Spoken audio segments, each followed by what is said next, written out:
estamos em mais um Pod Buono. E nesse Pod Buono ele está muito especial. Eu estou aqui com um amigo. Ele que a gente já se conhece há uns 6 anos, mais ou menos. Já falou comigo sobre saúde da mulher, sobre pandemia, foi quando nos conhecemos, o caos instalado, e ele prontamente estava lá para falar com a gente, dando informações. E hoje, novamente, recebemos ele aqui no Pod Buono, Dr. Adriano Vendimiati Cardoso. Seja bem-vindo, é um prazer tê-lo aqui. Prazer é tudo meu, minha querida. Como sempre, mais uma vez, toda vez que me chamar, vou estar por aqui. Eu agradeço, isso para mim significa muito e é uma honra, porque você fala exatamente, eu vou apresentar o currículo dele e eu já explico aqui, vamos lá. Conhecido nas redes sociais como Dr. Derrame, por causa de suas iniciais, AVC. É médico, professor, escritor e divulgador científico, especialista em explicar temas complexos e técnicos, com uma linguagem acessível para qualquer pessoa. E um nerd de carteirinha. As redes sociais dele são incríveis, conteúdo fácil mesmo, todo mundo compreende, ele responde as caixinhas, super participativo, eu não sei como ele dá conta de tudo isso. Sexta-feira tá aberto já a caixinha agora aqui. Hoje à noite vai ser a noite inteira respondendo. Isso que é realmente se importar com as pessoas. E falando de se importar com as pessoas, eu fiz uma enquete no meu Instagram, levantando um tema muito relevante, sempre pensando nos jovens e em todos, mas principalmente nos jovens, com essa pauta. Cigarro eletrônico, vape, pod e até o próprio narguile, narguilé, cada um fala de uma forma. Atualmente os caras que são um pouquinho mais jovens que a gente, porque nós também somos jovens, vamos falar assim. Muito jovens. Quando a gente fala de adolescente, quando a gente tá falando de conteúdo jovem, a gente tá falando em causa própria, né? Sim. 2 aqui adolescentes há mais ou menos alguns aninhos, mais né? maduros, mais maduros, adolescente há bastante tempo. Mas, brincadeiras à parte, aí o pessoal chama de narga, né? Narguilha é narga. É verdade. Mas é interessante ter falado isso porque essa romantização do tabaco é uma coisa que veio depois da nossa juventude. Exato. É muito engraçado isso, né? Assim, gente, vocês que nasceram depois dos anos 80, já nasceram os anos 90, anos 2000, que hoje, né, o pessoal gosta de chamar de millennium, né? Vocês não pegaram essa fase, vocês não pegaram isso. Nós nascemos numa faixa de transição do tabaco, porque nós nascemos num mundo onde o tabaco não era endeusado, mas era permitido, Sim. Era utilizado. Você tinha aí diversas propagandas de cigarro, né? Toda vez, entre um comercial de novela ou outro, de filme ou outro, aparecia ali Marlboro. Sim, propaganda Free, super né? envolvente. Sim, né? Aquela coisa, e tinha as várias, né? Free, questão de pouca grana, né? Exatamente. Né? Aquelas coisas assim. E não só isso, pô, o próprio Senna, na época, o carro mais icônico dele, o mais lindo, vai. O mais Com lindo certeza. carro do Senna era aquele carro preto que, né, a propaganda, o patrocínio era John Play Special. Exatamente. Né, que deixava então, assim, o cigarro fazia parte da cultura dos anos 80. Mas ali pro finalzinho disso é que começou a aparecer de maneira mais gritante, principalmente nos Estados Unidos, a gente importou isso, o quanto que o cigarro realmente era nocivo e o quanto que quem vendia isso sabia. Tem aquele filme, não sei se você vai lembrar, que é um filme com o Russell Crowe fantástico, é o Russell Crowe e o Robert De Niro, que chama O Informante. Sim. Que mostra o momento onde um cara de dentro da indústria do tabaco fala: gente, a indústria do tabaco sabe que o tabaco mata há mais de 30 anos e está acobertando. Então foi naquele período, final dos anos 80, começo dos 90, que a gente começou a falar: então o tabaco realmente faz mal. Então daí começou a ter as restrições, propaganda não podia mais na televisão, não podia mais em revista, começou a ter essa coisa de realmente... O cigarro, a embalagem começou a ter aquela... Isso já mais pro final dos anos 90, começando em 2000, mas já começou aquela coisa de que não, cigarro é uma coisa feia. Então, quando a gente tava na nossa adolescência, eu com meus 15 anos, você com seus 9, né? Vamos colocar assim, a gente cresceu naquela época que fumar não era jamais tão da hora. Exato. Pro meu pai, pra minha mãe, era aquela coisa assim, tudo bem, fumar era ok, era um sinal às vezes até de status, todo restaurante podia. Tem outra cena icônica, quem quiser bota na internet agora, que é Maluf Roda Viva Cigarro. E vocês vão ter uma visão da distopia que é essa coisa. O Maluf, né, um cara que já foi senador biônico, um cara extremamente conservador, da ala mais tradicionalista da política brasileira, defendendo dentro ali do Roda Viva para um monte de... Isso que é engraçado, um monte de jornalistas que hoje seriam chamados de esquerdistas, jornalistas que são considerados, né, progressistas, defendendo que o cigarro deveria ser proibido nos restaurantes e bares de São Paulo. Então era aquela coisa assim, como assim o senhor está tentando proibir a liberdade? Se eu quiser eu fumo, se eu não quiser eu não fumo. Deu uma lufa falando, não, gente, tem um monte de estudo mostrando que o coitado do garçom tá morrendo de câncer sem nunca ter fumado um cigarro.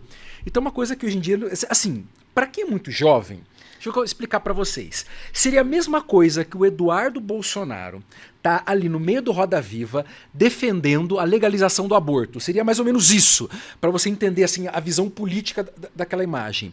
Então mostrava como naquela época, pelo menos, a questão do cigarro já não era uma questão de política, mas de saúde pública. Sim. No caso do Maluf, tudo bem, ele sabia que era uma coisa, vamos dizer assim, impopular, mas ele estava focado na questão de saúde pública. Era uma época que os políticos podiam estar mais preocupados no resultado do que na imagem, no status, porque o resultado aparecia mais que a imagem.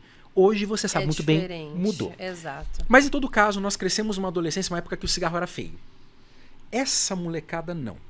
A partir do momento que começou a aparecer o narguilé, as tabacarias, esses lugares que vendem vários produtos associados, o cigarro está voltando a ter um status cool, um status legal, e fumar começou a ser novamente uma coisa muito difundida com os adolescentes. Uma tendência, né? E o que eu vejo você falando assim, a minha mente foi trabalhando e eu lembrei de um professor. Eu morava ainda em Santo André e esse professor fumava na sala de aula. Professor Gilberto, ele fumava que nem um louco, incansavelmente, um cigarro atrás do outro, e ele era muito assim, agitado, e eu lembro dele acendendo um cigarro na sala de aula. Então, assim, olha que absurdo. Se não, se a gente pensar, é aquela coisa que a gente tem um conceito que ele é da publicidade, ele é muito utilizado hoje na política. O pessoal de direita gosta mais dele, mas é muito interessante e ele funciona. Chama janela de Overton. O que seria isso? Toda vez que você pega um conceito, um valor da sociedade, uma questão principal, o Overton, como disse, ele é um publicitário, ele fala que é o seguinte, toda vez que você pega esse conceito, tem aquilo que você não aceita, que a sociedade não aceita para menos, em termos de menos rigoroso ou menos controlado, e não aceita para mais, de mais rigoroso e mais controlado. Só que diversos eventos traumáticos, ou até mesmo de maneira gradativa, podem deslocar essa janela. O exemplo que ele dá, que é clássico, é em relação à segurança nos aeroportos nos Estados Unidos. Nos anos 70, era proibido, né, ou mal visto, você revistar a mala de alguém quando a pessoa ia entrar num avião, porque avião era uma coisa carérrima. Então quem que subia no avião? Gente rica, gente acima de qualquer suspeita. Então o cara tá com a mala dele, um policial fala, meu querido, posso revistar sua mala? Mas por que você quer revistar minha mala? Que afronta, que absurdo. Você tá como assim? Você, né, sabe com quem você está falando? O senhor perdeu assim a memória? Então, o que acontece é isso. Para aquela sociedade, o revistar era algo terrível. Nossa, que absurdo, tudo mais tal. Fumar era normal de avião, né? Eu já andei em avião que tinha cinzeiro, né? E tudo mais. Fumar era normal em avião. O cara poderia entrar num avião com uma arma, porque ele era uma pessoa acima de qualquer suspeita, eles aceitam ele. Ele tá entrando com uma arma, mas tá na mala dele, ele não vai disparar ou coisa que valha. E foi acontecendo vários eventos que foram deslocando, até você ter o 11 de setembro. A partir do 11 de setembro, isso deslocou tanto a gente... pro outro extremo. Pro outro extremo. Hoje em dia, para você entrar num avião nos Estados Unidos, você tem que tirar meia, tem que tirar cinto. Você passa por um raio-x que vai mostrar o seu corpo nu. Exato. Eu vi senhor de 80, 90 anos com dificuldade de tirar o cinto, uma pessoa ajudando ele a tirar, não quero nem saber. Vai pegar e passar pela... É a regra do jogo. Regra do jogo. Então você vê como é que a janela foi passando. Então naquela época, um professor fumar numa sala de aula, ok. É algo de um intelectual. Hoje a gente pensa que é um absurdo. Exatamente, mudou muito, né? E ainda bem, porque se tem uma lei que realmente, assim, admiravelmente funcionou, foi a do cigarro, né? Na verdade, é proibido fumar em locais. Ela veio na hora certa. Ela veio numa época que, como eu disse, os resultados falavam mais do que a aparência.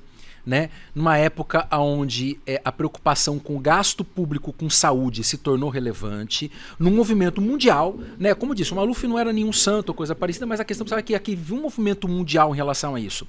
Até porque tinha muita evidência de que realmente o cigarro matava. Sim. Né? E principalmente essas políticas realmente trouxeram ganhos em termos de de tempo de vida produtiva. Saudável, né? Das pessoas não morrerem cedo e, consequentemente, continuar produzindo e continuar pagando imposto. Aquela coisa que, a visão que todo político também tem que ter. Sim. A visão do custo efetivo para o SUS, ou coisa que vale, né? A gente fala dos anos de vida perdido, mas também o custo que tem essa pessoa no SUS. Porque as pessoas pensam só no câncer, câncer. Cigarro, alguns pensam em enfisema, mas eles nem pensam no infarto, no derrame. Né? O cigarro é uma causa absurda de doenças cardiovasculares. Ele vai mexer com as suas artérias, com a sua pressão. E daí já pode. Isso é uma coisa que já está entrando no assunto. Mas quando a gente fala da questão da saúde relacionada ao cigarro, tal, não é só a questão da fumaça, a questão vamos dizer assim, de estar inalando uma fumaça e que isso vai estragar o teu pulmão ou coisa parecida. Mas a nicotina por si só tem um efeito. Você tem uma ideia, nos Estados Unidos, para você hoje ter desconto no seu plano de saúde, você pode abrir para a empresa de plano de saúde os dados do seu smartwatch. Então você tem lá um Apple Watch da vida, coisa que valha. Se você fala para a empresa, você pode usar os dados do meu Apple Watch, tá? Você tem um desconto, porque você está sendo mais aberto com eles e está dando mais informações para eles. E você dá a chance de eles te pegar mentindo com a boca na botija. E foi o que aconteceu. Um cara disse que não estava fumando, e a empresa que fazia o plano de saúde disse, sim, você está fumando. Por quê? Porque pelo seu smartwatch a gente percebe que 25 vezes por dia você tem uma aceleração da frequência cardíaca. Uau. E no caso do modelo dele tinha uma queda da saturação. Pequena, mas tinha. Mas o fato é que toda vez que ele fumava, a frequência dele de 80 ia para 100, 100 e pouco. E era uma coisa que era tão rápida e tão fugaz, que a não ser que ele estivesse fazendo 25 pequenas corridinhas no dia, só pode ser explicado pelo tabaco. Então, olha só, isso porque o aparelho não mede a pressão. Mas se medisse a pressão, ia mostrar que não é só a frequência, ia estar tendo um pico de pressão. Então, cada cigarrinho que ele fumava era uma aceleração no coração e um pico de pressão. E isso, ao longo do tempo, vai destruindo as artérias, vai causando uma piora da saúde cardiovascular. E isso você tem não só com cigarro de bastão, mas com a nicotina em qualquer forma. E aí o que eu vejo, né? O pod, o cigarro eletrônico, o vape, ele veio nessa pegada colorida, com essência, com gostinho, com cheirinho. E ele se torna tão envolvente, atraente e parece tão inofensivo. E isso que é o que mais me preocupa e o que mais me incomoda, mas é o sistema, infelizmente, que a gente vive, porque isso deve estar vendendo e faturando muito dinheiro. E aí, a gente ainda nem sabe direito quais vão ser as consequências a longo prazo, porque é muito novo ainda, né? É uma coisa muito nova. É assim, vamos lá. Primeiro lugar, daquilo que você falou, a indústria do tabaco tentar pegar nós como tabagistas desde criança não é de hoje.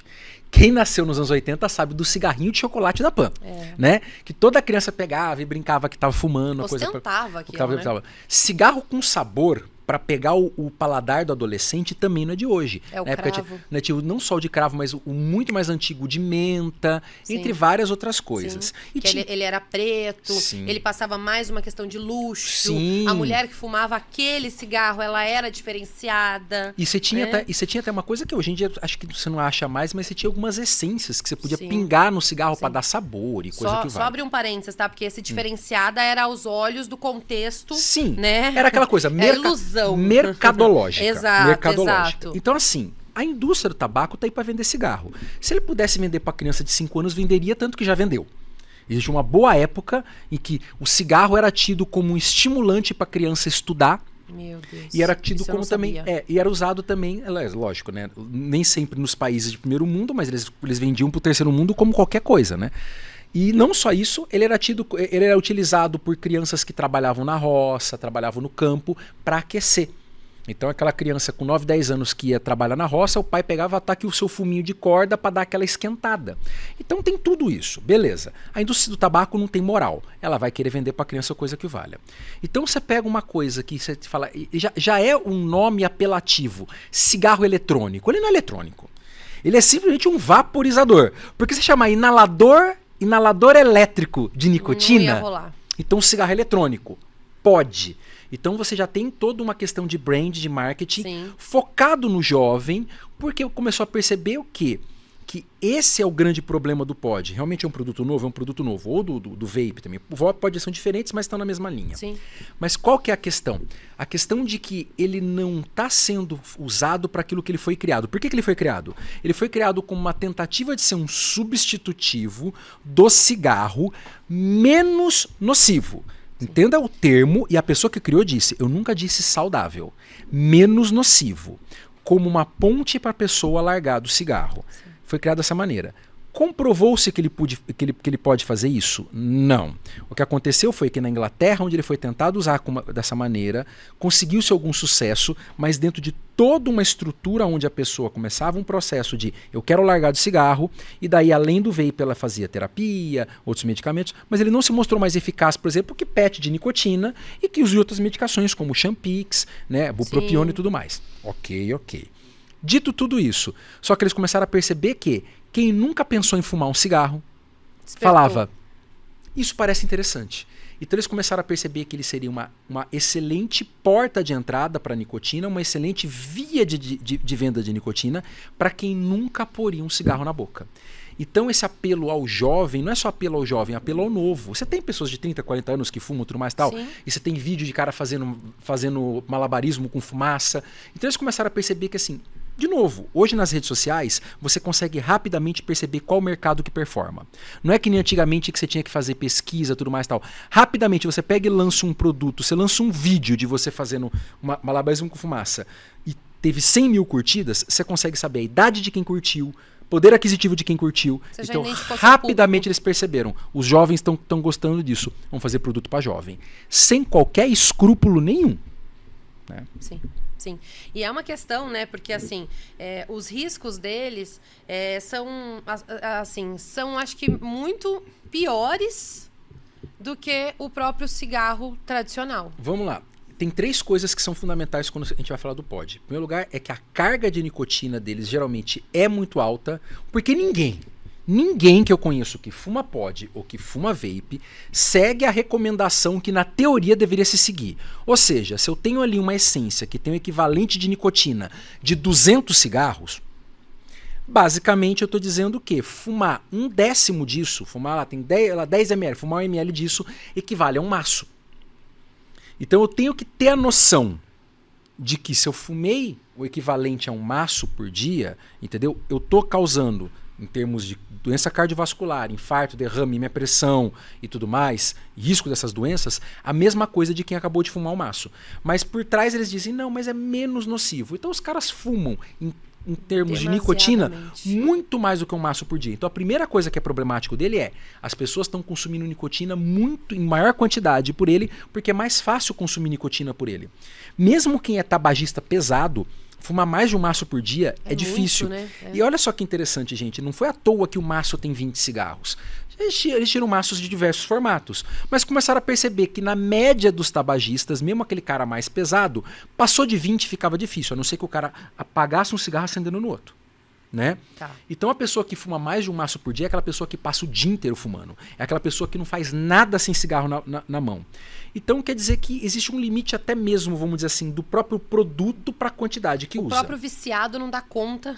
Mas você tem cara que fuma 2, 3 maços por dia, mas a média é um maço por dia. Tanto que é uma unidade que na medicina a gente usa. A gente fala maços ano. Há quantos anos você fuma um maço? Então a pessoa que fuma há 10 anos um maço, ela fuma 10 maços ano. A gente sabe que o risco de câncer, por exemplo, começa a surgir geralmente nessa faixa. 10 maços ano. O risco de DPOC e enfisema também a partir dos 10, 15 maços ano. E assim vai.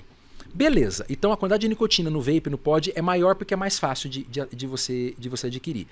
Segundo lugar, porque passa essa informação de que porque é mais leve, porque é mais tranquilo, a pessoa utiliza mais. Segundo, de novo, como você falou, nós não sabemos de todos os riscos a longo prazo. Não tem um estudo de 20 anos para dizer, olha, o risco de você ter enfisema fumando vape e fumando cigarro é maior ou menor. Nós não temos. Temos estudos de curto e de médio prazo que falam assim, tudo bem, não tem alguma das substâncias tão nocivas que tem no cigarro, como falou o alcatrão, a questão da fumaça em si, do carbono, coisa que o valha, mas tem outras substâncias, tanto que existe uma doença específica ao vape, que só acontece com quem fuma vape, chamado EVALI.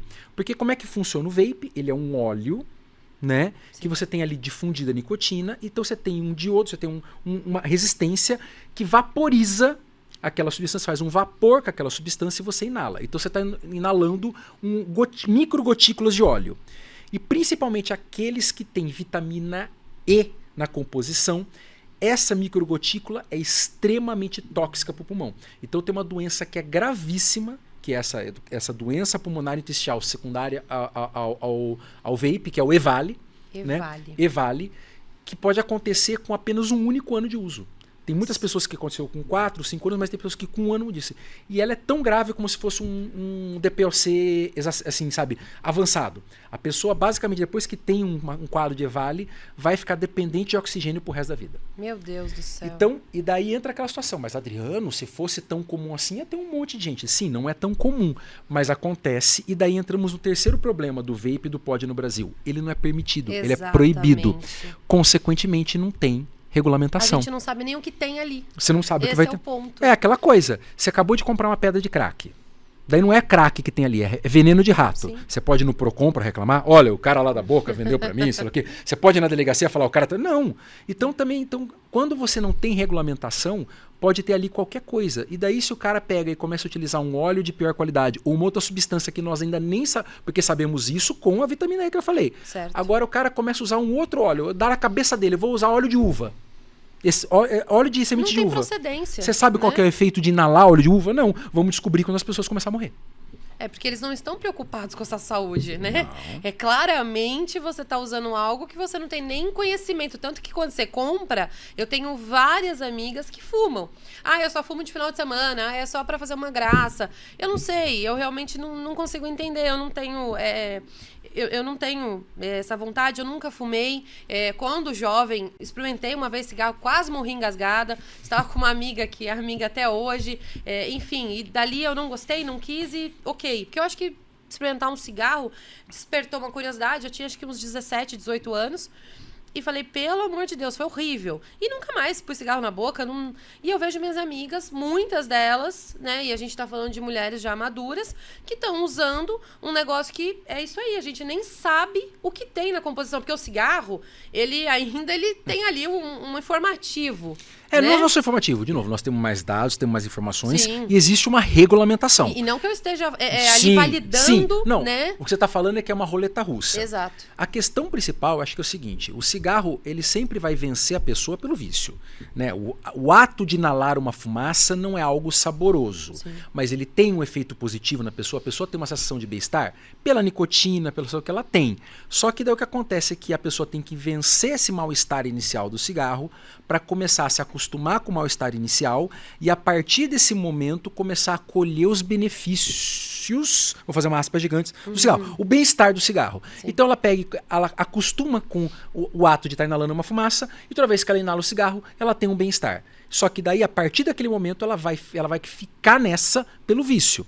Todo mundo que fuma fala, o único cigarro que é gostoso do dia, ou os mais gostosos, é o primeiro do dia. Porque é aquela hora que você pega e fuma e fala... Ele te alivia, ele te dá um prazer ali. A partir daquele momento, os próximos é meio que para evitar um desprazer. Você começa a sentir um incômodo, um mal-estar, daí você dá aquela fumada e dá uma relaxada. Então já é o vício falando. Sim. Beleza, ok. Qual é o problema, de novo, do cigarro eletrônico? É que ele é gostoso. A gente não pode mentir. A gente não vai pegar e falar que você pegar uma fumacinha com sabor de menta não é algo legal, não é algo saboroso. É lógico que vai ser saboroso. Vai ser uma coisa maravilhosa? Vai ser tão gostoso, por exemplo, como, sei lá... Comer um chocolate? Comer, nossa senhora, pega um chocolate delicioso. Lógico que não. Lógico que não. Se não fosse a nicotina que tivesse ali dentro, você ia pegar e... Então é o seguinte, o sabor... toda aquela preparação, a beleza do aparelho em si, tá ali para te fisgar. Você fica pela nicotina. O bem-estar, o prazer que a pessoa que fuma sente é pela nicotina. E vamos também já fazer a parênteses aqui, porque é importante, o THC. Porque existem vários pods também sendo comercializados, não com a nicotina, mas com o princípio ativo da maconha. Né? Não só o princípio, que tem dois, o canabidiol e o THC, mas com o THC. E daí eu tenho que fazer uma vírgula gigante. Todo pod de THC tem que ter como composição a vitamina E. Então o EVALI também é mais comum nos pods de maconha. Eu vou aqui agora, tenho certeza que quem tá nos assistindo tá falando assim, tá, mas eu fumo e não tem, o meu não tem nicotina, porque eu comprei e o meu é o sem nicotina. Oi? A gente tá acabando aqui de esclarecer que não tem procedência, que não é legalizado, que não está ali regulamentado e você tá acreditando ou se iludindo? Porque aquela coisa, você já mandou, manda pra análise então, pega esse podzinho, gasta aí uns R$100 e manda pra analisar, porque tipo assim, o cara que tá te vendendo como não nicotina, pra ele colocar nicotina ou não... Você não vai saber. Não é isso, o custo é o mesmo.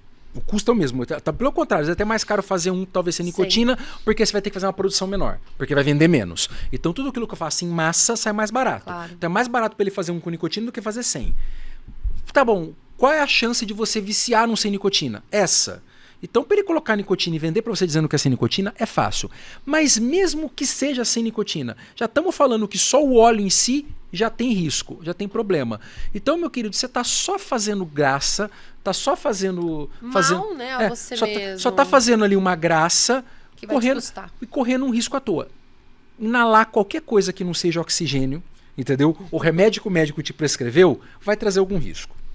Sim, é um risco controlado, um risco que ali faz parte, né, da medicina, mas... Mas aí entra aquilo que a gente está falando. Quando você é um adulto, 30 anos ou mais, maior de idade, vacinado, tomou todas as suas vacinas de Covid, beleza? Beleza. Daí, tranquilo, meu querido, você escolhe o que você faz com a sua vida. É importante você estar informado, é importante que você não caia na conversinha de que não é mais saudável, que tem menos riscos, ele não é mais saudável, talvez realmente ele não tenha alguma das substâncias nocivas, mas pelo excesso de nicotina e por outras características, ele pode ser tão nocivo quanto, no futuro a gente pode até descobrir que talvez ele tenha até alguns riscos a mais. Tem riscos a menos de um lado, tem risco a mais do outro. Ele causa menos câncer, só que ele causa mais enfisema. Não sabemos isso aqui. Talvez o câncer, talvez ele cause menos, porque tem menos fumaça. Ok, mas pode ser que ele dê mais infarto, mais derrame, pela dose maior de nicotina. Entendeu? Então é aquela coisa, nós não sabemos. Mas a maioridade vacinada também. O problema que a gente está falando são com os jovens, são com os adolescentes. É um produto feito não para adolescente de 18 anos, não para adolescente de 17 anos. É um produto feito para adolescente de 13, 14, 15 anos. De 13 a 15 anos o consumo é absurdo. Esse é o problema. Esse é o problema. E daí a gente vai entrar em outra situação. O fato que você está pegando um cérebro extremamente jovem, num processo de desenvolvimento que não está completamente desenvolvido, que ainda não passou pela poda da adolescência, depois a gente pode falar um pouco disso, porque é um pouco mais técnico, mas é legal falar, e que principalmente pode literalmente fazer um imprint no cérebro dele, que ele vai ter um vício que é 10 vezes mais difícil de ele largar lá na frente. Por isso que, uma coisa que a gente está discutindo aqui em off, o adolescente que bebe álcool muito cedo tem uma chance maior de se tornar alcoólatra ou uma dificuldade maior de parar de beber, porque isso moldou o cérebro dele no momento que ele estava em desenvolvimento. Sabemos quais são todos os riscos de você dar nicotina para esse cérebro em desenvolvimento? Não sabemos. É uma coisa que deveria ser feita? Não, uma coisa que deveria... Aí sim eu vou dizer que é um crime absurdo. Até porque... como você disse, conforme os anos foram se passando, o cigarro, antigamente, ele era liberado, né, de uma forma completamente banalizada para crianças, até como você mencionou, mas aí na nossa geração pegava mal, né? Tanto que eu lembro de amigas que pegavam às vezes o cigarro que a mãe jogava, a bituquinha, para fazer graça escondido, não de uma forma que a mãe validasse aquilo, né? E quantas vezes eu já não ouvi da boca de homens e mulheres, quem fuma eu não quero nem beijar porque eu não gosto do sabor, do gosto de cinzeiro. Sim. Durante uns bons 10, 15 anos o cigarro realmente foi relegado como algo feio. Quer fazer, faz, mas não é tão socialmente aceito. Sim. E aí a gente tem exatamente nessa geração essa sacada de marketing, né? Muito estratégica, muito inteligente, como você disse, é gostoso, é cheirosinho, é bonitinho, não causa esse efeito, né, do mau hálito, daquela... Eu realmente, eu não suporto cigarro, né? Eu não gosto e eu amo esta lei com muita força, porque é maravilhoso você conseguir respirar. Não tem nada pior do que você que não fuma ficar ali inalando aquele cheiro horroroso. André, quem foi na balada, nos anos 90, sabe o que era chegar em casa. Cheirando. cheirando, mulher ainda por cima do cabelo, cheirando cigarro, você fala assim, eu vou tomar 2 banhos e isso não vai sair. Teve vezes que eu juro pra vocês, aconteceu comigo aqui no Indaiatuba Clube, lá no aquário, denota idade. Então, de eu pegar e chegar, e eu não bebia naquela época, eu dormi no sofá, porque eu tomei banho, eu senti o cheiro, eu falei assim, se eu for pra minha cama, agora minha cama vai ficar cheirando cigarro, vou dormir no sofá. Horrível. Então assim, né, tem toda essa coisa, e principalmente, de novo, a jogada de marketing também é tão, vamos dizer assim, capciosa e perniciosa, que esse ambiente da tabacaria virou point. Então... Hoje em dia você tem Indaiatuba, vários lugares, São Paulo, Campinas, esse lugar... De uma forma descolada. Não só isso, né? Virou point de balada. Nós tivemos aqui em Indaiatuba, né, um caso de uma dupla tentativa de homicídio e de um homicídio que aconteceu na porta de uma tabacaria. Por quê? Porque aquela tabacaria era uma balada. Sim. Lá dentro tava rolando festa e tudo mais, e sei lá o quê. Quer dizer, virou um ponto de encontro. Né? Todo mundo se estragando, achando que tava ali, né, pagando de super descolado, bacana, né? Eu acho que os jovens vivem isso, e eu mãe de adolescente, né, você tem um casal, né? Isso, tá com 10 agora o Miguel... E a Isabela com 6. Eles ainda são pitoquinhos. É a fase gostosa ainda, assim. Acabando. A adolescência é o que eu falo, assim, não é que é a fase gostosa, mas é que é a fase que eles são muito próximos da gente. O adolescente, ele tá começando a se desenvolver, a querer ter sua independência. Então, a gente sente um pouco, né? Eu, que mãe coruja que sou, tô aprendendo a lidar com tudo isso, que é muito novo pra mim. Eu falo que nasce um adolescente, nasce uma mãe também, né? Então, agora é uma hora interessante para falar da questão que eu falei da poda neuronal que acontece na adolescência. Por favor. O que acontece? O nosso cérebro, até uma certa idade, ele aumenta demais a quantidade de conexão entre os neurônios.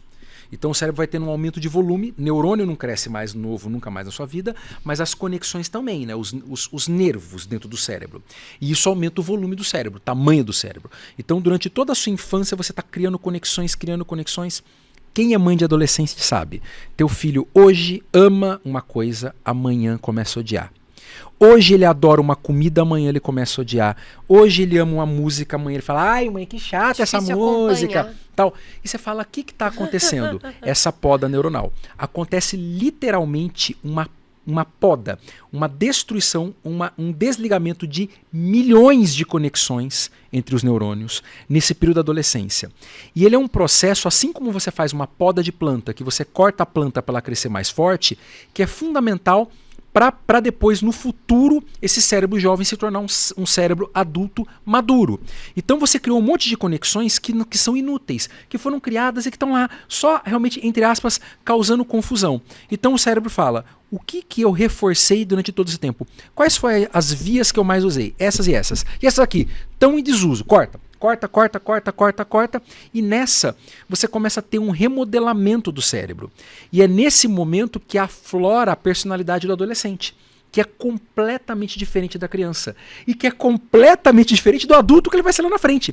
Então é esse processo de descobrimento do adolescente. O que eu quero, o que eu gosto, qual que é a minha tribo, quem eu sou nesse mundo, qual que é a minha tribo. Sim. E é muito interessante porque você vê que é um momento onde ele está cortando um monte de conexão, a parte que ele não vai gostar mais de certos amiguinhos, vai ter vergonha do pai e da mãe, vai mudar os gostos dele, mas ele ainda está testando, ele está tentando descobrir. Ele não se pertence a nada, Então, né? E quando ele vai sair do final desse processo, daí realmente tendo consolidado certas vias, a partir daquele momento ele vai começar a reforçar elas e vai começar a criar outras vias acessórias junto com elas. Então você vê que a prática, né, o que acontece no dia a dia tem uma explicação biológica, uma explicação científica. E daí mostra porque depois de todo esse processo, aquele adolescente chato, brigão, aquele adolescente que é, vamos dizer assim, petulante às vezes, ou confrontador, pode sair do final do processo um adulto responsável, um adulto sério, um adulto calmo. Tudo depende de aquilo que eu vou reforçar nesse momento, nesse processo. Qual a educação que eu vou dar para meu filho, como a gente estava conversando aqui, quais os valores que eu vou passar para ele, a maneira que eu vou ajudar ele a passar por isso, essa fase de descobrimento e tudo mais, com o que eu vou alimentar essa cabecinha que tá crescendo. E daí, de novo, a gente entra nessa situação. Se nessa fase ele tem um contato muito forte com uma droga como essa Ele vai validar e cria isso. conexões, ele vai acreditar que aquilo faz parte da personalidade dele, aquilo faz parte da expressão dele. Então meu pai não tá pensando no meu bem, meu pai tá querendo me podar, meu pai tá querendo me proibir, porque eu fumo mesmo por causa que sou o que eu sou assim, faz parte do meu grupo, da minha Aquela tribo. crise da Gabriela. Eu nasci assim, eu vivi assim. E mais do que isso, a questão da tribo. Sim. Né? O macaquinho ele costuma sempre repetir mais o comportamento dos outros macacos que são da mesma idade do que daqueles que são acima e abaixo. Entendeu? Todo pai sabe que é mais importante saber com quem seu filho anda do que basicamente você pegar e só ficar buzinando no ouvido dele. É importante passar valor, tudo mais e tal, Sim. mas mostraram que você tem uma ideia. Olha que interessante. Pais que fumam, pais que bebem, pais que fazem uso de maconha. A chance do filho beber, fumar e usar maconha, ela é aumentada de um filho do que não é. Mas a chance é quase 5 vezes maior quando os amigos bebem, quando os amigos fumam, quando os amigos usam outro tipo de droga, maconha, Sim, coisa que vale. sim. Por quê? Porque eles tendem a repetir o comportamento São os lateral. macaquinhos da Isso. mesma idade. E daí, por isso que você está falando da questão dessas tabacarias. Ela é já uma balada que eminentemente está atrelada ao uso do pod, ao uso do narguilé. Então é aquela coisa, o álcool já é problemático nessa idade. Mas ali você tem certeza, se o seu filho for num lugar desse, que ele vai estar exposto a isso e que 90% de chance que ele vai usar os dois. Tanto o tabaco quanto o álcool. É importante um pai que, ok, meu filho está lá nesse lugar, ele saiba disso. Aquela frase da vovó, né? Me diga com quem tu andas, que eu te direi quem tu és. E aí rola aquela questão da pressão social, aquela questão da validação, da influência, do pertencimento, né? Que tudo isso está envolvido com a turma que ele anda também. Sempre. E você falando, eu me contive aqui, que eu sou uma pessoa ansiosa. Você não sabe o quanto eu me segurei para não te cortar, porque eu me policio. Mas é que foi muito assim... TDAH. Total. Obrigada. Você não tem ideia do meu stories anterior, antes da gente falar que você tava aqui. Eu disse assim, gente, eu adoro viver sob pressão. Eu acho que eu sou vida louca. eu adoro fazer as coisas assim, tipo, de última hora, procrastinar e ver que eu dei conta. Eu falei, É o estilo do TDAH mesmo. ai, como eu sou. A gente aprende a fazer isso. A gente aprende a fazer isso e agora eu tô aprendendo a conscientizar e tentar trabalhar isso. Mas eu adoro essa adrenalina. A dopamina, né? Ó, tá aqui, ó. Nação Tarja Preta. Eu achei que eu tava com a Tarja Preta. É que essa escritora, ela também tem um da Lembro dopamina. Gente, o livro é muito bacana, uma Vou dar uma leitura olhada. gostosa. E aí, assim, nisso que você tava falando, olha, eu fui, voltei. TDAH. Divertidamente. Eu fui assistir ontem. Eu tô doido pra ver o segundo, não vi ainda. Meu Deus do céu, Tô eu doido fui pra ver, tô ontem. doido pra ver. Gente, assistam, vocês aí, pais, enfim, nós. Porque eu acho que a Pixar, enfim, eles fazem os filmes pra nós. É fascinante. Eles fazem um filme que a criança tem uma leitura, mas o pai tem outra. E assim, eu ali naquele momento, eu fui sozinha ao cinema, assim, é um hábito novo que eu estou criando, né? De ter ali o meu momento. E aí eu tava ali envolvida, toda concentrada. E eu tava vendo e tava linkando com a minha relação com o Pedro, em ver o comportamento do Pedro, porque ela está na adolescência. Eu esqueci o nome da menina, é óbvio, né? Mas a bonequinha lá, a fofinha, que está crescendo, né? E aí ela conta das conexões. E aí você foi falando, eu fui vendo a cena ontem. Muito legal, exatamente o que você falou. E tem essa quebra das questões lá da infância.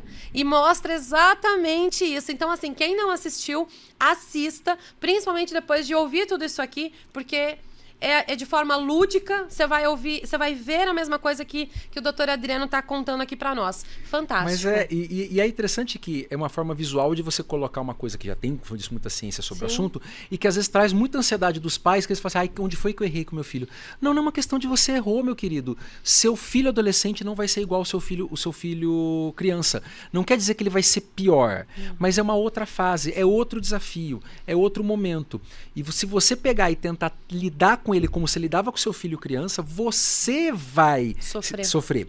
E é interessante que eu já ouvi isso de uma mãe e acho que é verdade. A gente passa por um processo de luto. Sim. Tem um vídeo fantástico. É de uma série que ela é uma série de comédia, né? Mas ela tem muitos momentos marcantes, que é o Modern Family, que ele fala isso. Ser pai, né? É perder o seu filho a cada dia. Ele fala assim, todo dia eu enterrava um filho diferente. Então, eu tinha meu filhinho bebê no colo. Eu não tenho mais. De repente eu tenho um bebezinho andando na casa. Daí eu não tenho mais. De repente eu tenho aquele de 5 anos andando de bicicleta. Eu não tenho mais. Cada dia eu tô, né, assim, simbolicamente, enterrando um filho e descobrindo um filho novo. Até que tem um dia que o último filho seu sai pela porta da frente e só volta no domingo na hora do jantar. Então ele pega e fala assim, que é aquela coisa, você nunca sabe a última vez que você vai ter o teu filho dentro de casa, como filho, que ele vai começar a viver a vida dele. O Marcos Mion também falou isso aqui também de um outro estudo. É pesado isso. Mas 80% da vida toda que seu filho vai ter com você é até os 12 anos. 80. Eu já li sobre isso. E 90% é até os 18. Quer dizer que a hora que ele fizer 18, dali pra frente, você tem só mais 10% de convívio com ele. Porque agora ele vai viver a história dele. Sim. Né? A sua parte, tudo bem, pode ter mais ou menos relação, mas a sua parte você fez. Então você tem que aprender a lidar com isso. Tem que aprender os desafios. Se você dizer não para um adolescente, já que a gente está falando da questão do cigarro e tudo mais tal, como você diz não para um adulto, então você pegar e virar pro adolescente. O Miguel, olha que engraçado também. O Miguel ontem se formou no Proerd. E o Proerd tem toda uma coisa muito legal, tal, e que tem essa coisa relacionada a dizer não, a eles aprenderem quais são as drogas lícitas, drogas ilícitas, e é o momento dele. Agora, você pegar um adolescente de 15 anos e falar assim, basta dizer não, você tá ferrado. Esquece. Não é isso que você tem que falar com ele. Falar também dos riscos, é uma coisa que a gente tá falando aqui, é interessante. Quais são os riscos para a saúde, é importante? Mas não é só isso. Não é, o adolescente ele tem uma causa de manejo de risco muito baixa, muito pequena. Você tem que pegar, às vezes, onde dói. É importante eles entenderem também o quê? Entendeu? Que isso está atrelado também, não só à saúde deles, mas ao futuro deles, até mesmo ao sucesso deles, na profissão que eles vão escolher, na vida que eles vão ter. São as escolhas, como a gente também conversou. Sim, existem vários estudos mostrando que tabaco muito cedo, álcool muito cedo, vai ter mudanças na formação do seu cérebro. Então não estou dizendo que vai deixar você burro, mas você vai ser um modelo pior do que você seria se você não tivesse entrado em contato com ele. Então não importa quais são os desafios que você tem na sua vida, se você é uma pessoa super inteligente, perspicaz, ou se você luta mais para aprender uma coisa ou outra, se você tem facilidade com uma coisa, tem dificuldade com outra, o seu cérebro vai ser pior se você entra em contato com essas drogas mais cedo. Então você está nesse momento, por uma questão qualquer, determinando talvez de ter menos sucesso na vida, menos qualidade de vida, menos facilidade na vida, só por você ter entrado em contato com essa droga nessa fase. Eu aproveito até, né, nesse momento que a gente está aqui, batendo esse papo super, né, importante. Muitas vezes a gente, enquanto pais, não sabe ali uma forma de colocar isso, de argumentar isso. E eu acho que esse momento aqui que a gente está vivendo, que vai ficar aí à disposição para todos vocês, cria essa situação, cria esse momento na sua casa. Se a gente manda para eles no celular, eu tô vivendo o luto. Eu mando as coisas pro meu filho no direct, antes ele curtia, ele comentava, hoje eu sou completamente ignorada. E eu tenho que trabalhar isso. Porque, assim, é um momento novo. Claro que eu tenho que sinalizar para ele que não é legal, que não é assim que faz, né? Porque isso a gente não faz com ninguém. Mas eu também tenho que tentar entender que é diferente. A prioridade dele é responder os amigos, é responder a namorada, enfim. Mas cria um momento, senta na sala, põe aí o podcast, assiste o episódio, vai comentando, eles vão ficar dispersos, eles mexem no celular, a gente sabe, mas eles também têm uma didática diferente de aprender. O Pedro muitas vezes tá mexendo no celular e tá ouvindo, e quando eu pergunto que eu quero dar uma trucada nele, você não tá ouvindo, ele pega e fala exatamente o que tá rolando. Então, assim, cria este momento, coloque para eles, porque eu acho que isso ajuda a gente ter ali um médico validando, falando sobre isso. Então, é um papo descontraído, é um papo, né, tá gostoso de ouvir, porque eu fico aqui horas com o doutor Adriano. Mas, assim, o assunto, o tema é muito sério. Então, eu acho que a gente também, é dever nosso, porque a gente muitas vezes acaba terceirizando e achando que é a escola, que é o psicólogo, que é o psicanalista, eu que sou psicanalista, que tem que tratar desse assunto. E não, é em casa, né? É uma pauta que tem que ser conversada em casa. Bebida alcoólica, drogas, o vape, o cigarro em si, o tradicional. Tudo isso, né, a gente precisa falar com eles em casa. O sexo na adolescência, tudo. Cabe a nós achar maneiras de conversar com eles. E temos ferramentas, né? Eu acho que essa é a parte fundamental. Se tem uma dica que eu posso passar para os pais, já que vão estar assistindo isso aqui depois, para todos vocês eu trabalho com medicina do estilo de vida. Tentar pegar uma pessoa adulta, coisa que valha, e tentar passar para ela como é que ela pode mudar a rotina dela para se tornar mais saudável. Todo mundo quer ser mais saudável, todo mundo quer viver para sempre, todo mundo quer viver melhor, mas poucas pessoas estão dispostas a mudar. E uma das coisas mais poderosas da medicina do estilo de vida é aprender como fazer a pessoa querer mudar. E o segredo disso, que eu vou estar passando aqui dica como os pais, é você trabalhar com valores. Se tem uma coisa que você tem que aprender dos seus filhos hoje, independente da idade que eles tenham, mas os adolescentes, isso é fundamental, é quais são os valores deles. Não assuma que você sabe os valores do seu filho. Seu filho podia ser uma criança até os 10, 11, 12 anos, que gosta do que você gosta, faz o que você faz, que segue a religião que você segue, que segue até questões políticas que você segue, mas agora que ele está na adolescência, ele pode até ter mudado os valores dele e ele não conversa isso com você até pelo medo do quê? Do julgamento, da retaliação, da briga. Então, sem caráter de julgamento, aproxime-se do seu filho e aprenda quais são os valores dele. Você sabendo onde é que estão os valores dele, você tem a chave para o coração e para a mente dele. Você consegue tudo. A partir desse momento, fica muito mais fácil conseguir mudar o comportamento dele caso você precise. Você consegue tocar ele de maneira muito mais profunda. Você consegue, às vezes, até realmente, se for necessário, cutucar onde dói.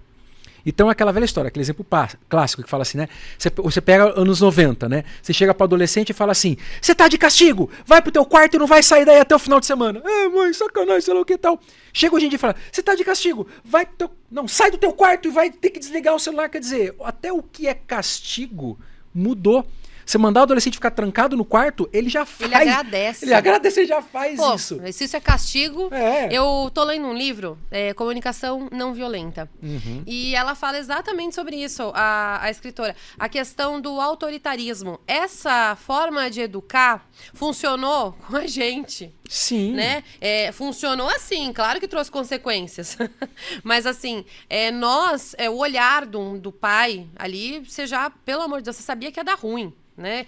Hoje, você tem que achar outras formas de educar o seu filho, que é exatamente essa dica, doutora Adriana. E eu vou até te perguntar, eu que mãe que sou e curiosa que estou também, como que a gente pode, qual é a ferramenta, uma dica que a gente consiga chegar para conseguir saber esses valores? Então, lógico, sempre vai ser a questão do diálogo, mas a primeira coisa é que confiança não se constrói da noite pro dia. Sim. Se você sempre foi um pai julgador, um pai que deixou muito claro quais são os seus valores e que valores diferentes dos seus não entram na sua casa, vai ser difícil tirar isso do seu filho. Então a primeira mensagem é a questão do diálogo, tentar mostrar que você está realmente interessado em aprender o que ele gosta, saber o que ele gosta. Lembrando que, vamos voltar aqui um pouquinho na conversa, na adolescência às vezes é a fase de descobrimento. Então pode ser que nem ele saiba. E que às vezes a conversa é uma forma dele começar a fazer essa jornada junto com você e não junto com uma construção, só né? com os amigos. Porque ele vai tentar ter os seus valores com os amigos, mas você pegar e mostrar para ele assim: não, eu estou disposto a descobrir junto com você também. É questão de gosto musical, vamos começar a ouvir músicas diferentes, só vou trazer isso para você. Filho, tá na hora de você ouvir Elis Regina, né? Ou coisa que vale. Puta, pai, que coisa chata. Não, põe aí, ouve 2 músicas. Olha esse tipo de coisa. Olha esse vídeo aqui dessa professora de música analisando. Tudo bem, dando exemplo besta. Mas a questão principal é, mostre que você está disposto a ouvir. E se você ouvir um valor que você não gostou, você está disposto a não julgar. Não, pai, porque eu sou socialista e você é uma pessoa extremamente de direita. Você vai morder o dedo e falar assim: tá, filho, mas o que é socialismo pra você? O que você entende como socialismo? E tá, que interessante. Tá, depois você morde, depois você vai lá e chora. Não importa. Mas aprenda outra coisa. A partir do que você consegue abrir esse caminho de diálogo e a partir do que você se torna mais perceptível pro dia a dia também, e você começa a perceber os valores, a coisa fica mais fácil. O segundo exemplo é esse. É você prestar atenção no dia a dia. O teu filho pode falar uma coisa, mas o que ele faz é muito mais poderoso. Então ele fala pra você que ele adora o Palmeiras. Nunca senta pra assistir um jogo. Só vem pra ver jogo do Palmeiras com você quando você chama. Entendeu? Só fala de Palmeiras quando tá você por perto.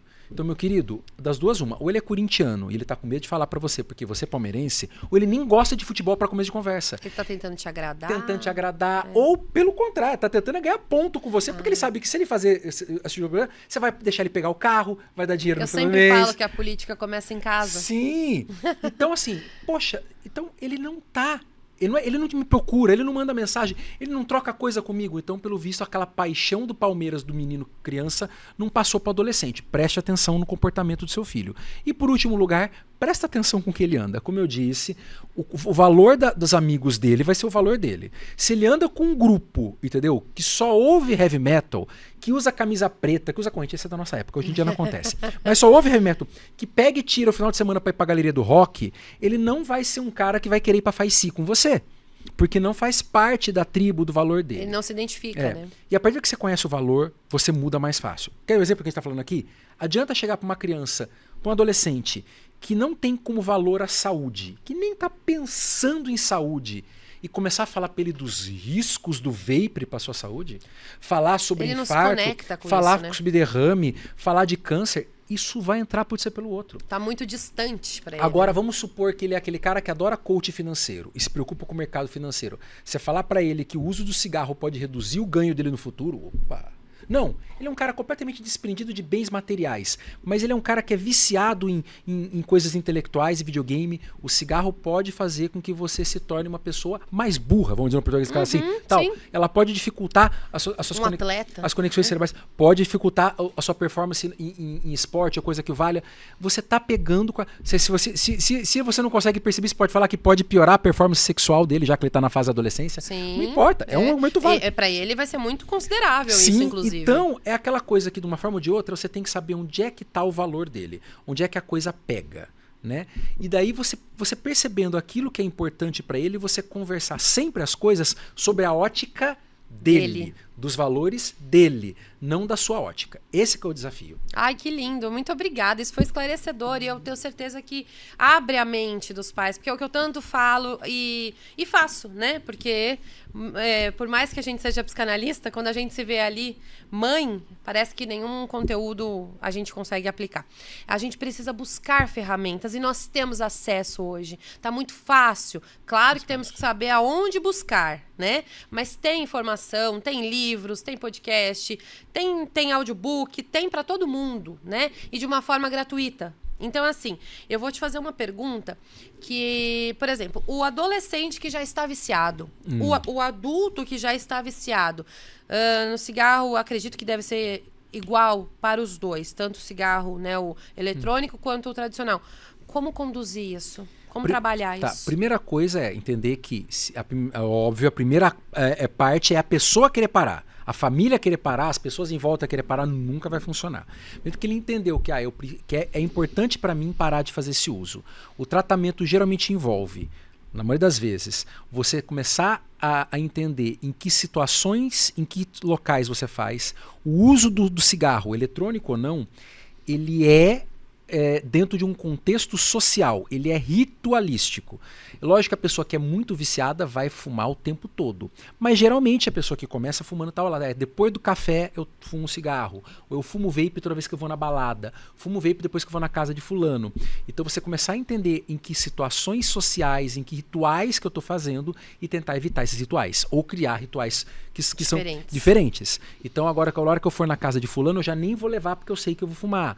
Ou, por exemplo, ok, eu vou começar a pegar e na hora que eu tô indo lá, já que a gente tá sempre sentando só para conversar, vamos cozinhar, porque quando eu cozinho eu não fumo. E assim vai. Ok, isso é comportamental, geralmente envolve terapia. Terapia faz...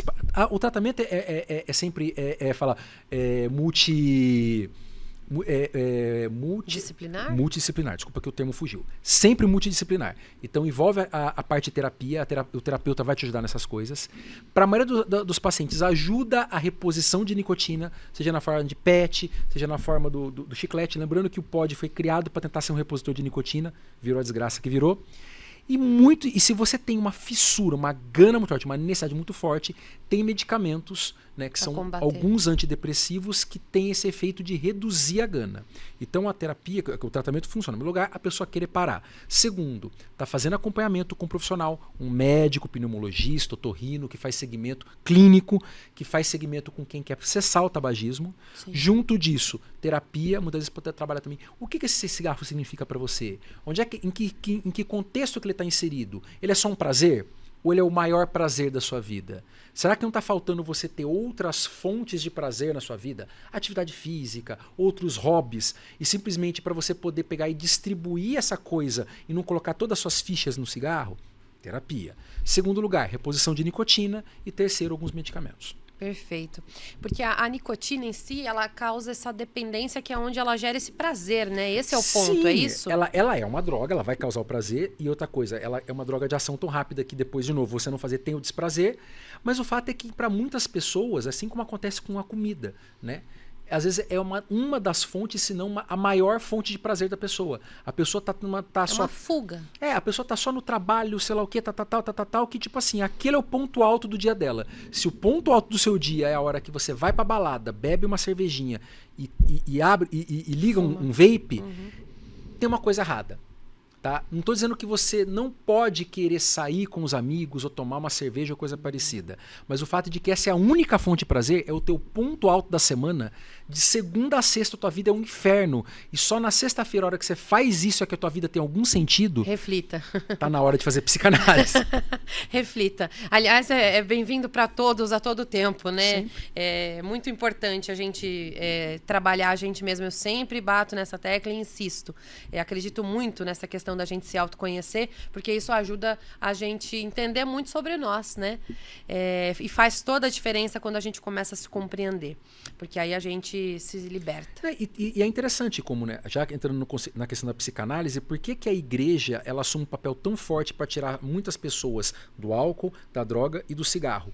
Porque ela se torna essa fonte de prazer, ela se torna esse convívio social, ela traz refúgio, para né? ele outros novos rituais, né? O ritual do culto, o ritual do encontro. Ela traz Novo prazer. outros círculos sociais. Então ela preenche todos esses quesitos que eu acabei de falar. Sim. Então eu lembro de um sociólogo falando, a questão da igreja, por que ela é tão poderosa? Porque ela funciona. Ela vai funcionar para todo mundo? Não. Ela é a resposta específica para todo mundo? Não. Mas é importante entender como eu tô falando, tudo aquilo que eu falei vale nesse contexto também. Então, tipo assim, Adriano, olha, eu já tentei igreja não funcionou para mim. Terapia, meu querido. Terapia talvez consiga fazer que, já que você tentou outras formas e não está encontrando, de você conseguir ressignificar outras áreas da sua vida e tirar prazer de coisas que você já tem que fazer ou que você deveria estar fazendo e não faz.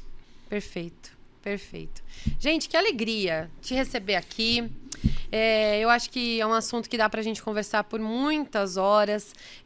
A gente pode, inclusive, marcar de novo, porque a gente tem outros temas aí que a gente já conversou. E eu, infelizmente, tenho que dizer que nosso momento está se encerrando, né? Por hoje. Por hoje. Vamos ressaltar aqui que é por hoje. E eu quero agradecer mais uma vez. É sempre uma alegria ter você de uma forma tão clara, tão aberta, com tanto conhecimento, né? Com tanta ciência, com tanta experiência. Falar aqui com a gente, falar com pais, mães, adolescentes, enfim, adultos, idosos, com todos nós. E eu sempre gosto de falar uma coisa. Você que assistiu, você que não se identificou, que não faz parte da sua vida, do seu rol de amigos e familiares, enfim, manda para alguém que você conhece, porque não faz sentido para você diretamente, mas você pode ajudar para quem precisa ouvir esse tema que é tão importante, tão atual e tão preocupante. Porque eu acho que nós precisamos começar a entender que é um problema de todos, né? A gente fala que eu não tenho nada a ver com isso. Tem sim. Né? Eu acho que é um problema de todos. Nós vivemos numa sociedade e todo assunto assim que é sobre saúde, sobre o bem-estar, é uma questão pública, é uma questão para todos nós. Então, o que eu peço a você é envie. É tão fácil, né? Dá um clique aí, manda para os amigos pelo Facebook, pelo Instagram, pelo WhatsApp, enfim, manda no direct. Não precisa escolher alguém. Só envia. Vai direto É pra aquilo todo que eu mundo. falo, sem querer ser cancelado pelos amantes das cobras, a cobra que você não mata hoje, ela pode te voltar para picar amanhã. Então pode não ser a sua realidade hoje, porque teu filho não fuma, coisa parecida, mas amanhã é o seu sobrinho, amanhã é o seu neto.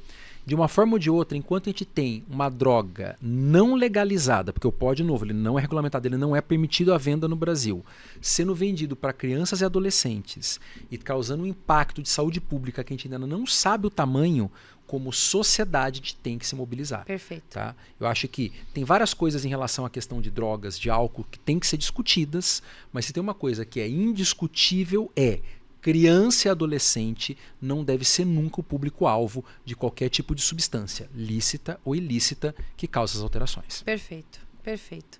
Gente, encerramos por aqui.